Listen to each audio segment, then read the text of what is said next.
Tutarlarımı büyük orucu angısı bakılır Mart'ta hem April'de ne kadar pahalı çıkar yaşama böyle koşullarda neyse zorluklarla karşılaşırlar cevap ettiler avtonomiyanın yaşayanları. Чуть-чуть давление. Kimer sıra bende tansiyon kalkar. Onuştan sadeki merkere tutarım ama her zaman olmur. Varınca almasatın ama pahalı çıkar. Yok bir şey dayanırız. Tutardık gençkine, şimdi ise değil pek.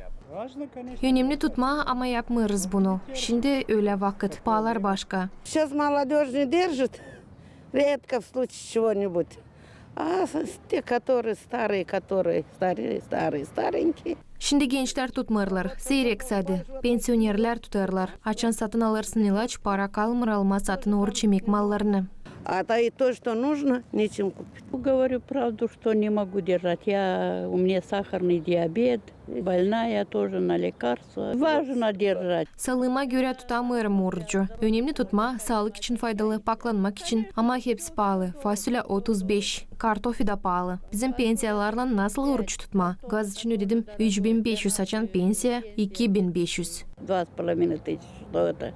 Вот сейчас пошла, платила газ 3,5 тысячи лей. Да, это желательно держать, если здоровье позволяет. Если здоровье позволяет. Ну и я сказал немножко... Faydalı tutma, sağlık bırakarsa. Oruç o iyi ama işleyerken zor tutma, olmur. Yazık hani her zaman tutamırsın. Ama bakarım hani mantarlar çıkarılır hep o paya da arttırmak olmur. Pahalı da pek değil ama saymadım. Ну я смотрю, грибы вот покупают постные вроде. Цены такие же почти что и... Ну, может, что-то есть экономия, я не могу точно сказать, потому что я не считал. Бывает, что и не могу, потому что таблетки. Olur hani tutamıyorum da. Sağlık bırakmır. İlaçları satın alma lazım. Pek pahalı.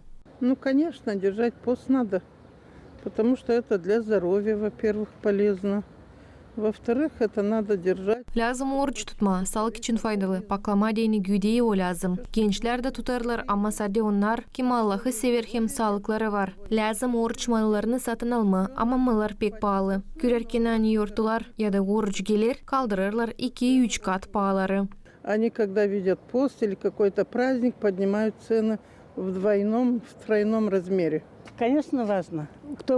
У кого есть здоровье, кому позволяется, конечно, можно держать. Ну, кто больные, они уже не держат, конечно. На постное очень большое. Çok önemli. Kimde sağlık var, onlar varınca tutsunlar. Ama oruç malları yüksek pahada. Hem mantarlar, hem zarzavatlar, meyveler, fasulye. Sayarım hani köylerde daha çok insan oruç tutar. Gençler de, yaşlılar da, kasabalarda başka türlü. В особенности в сельской местности больше люди держат этот пост. И молодые тоже.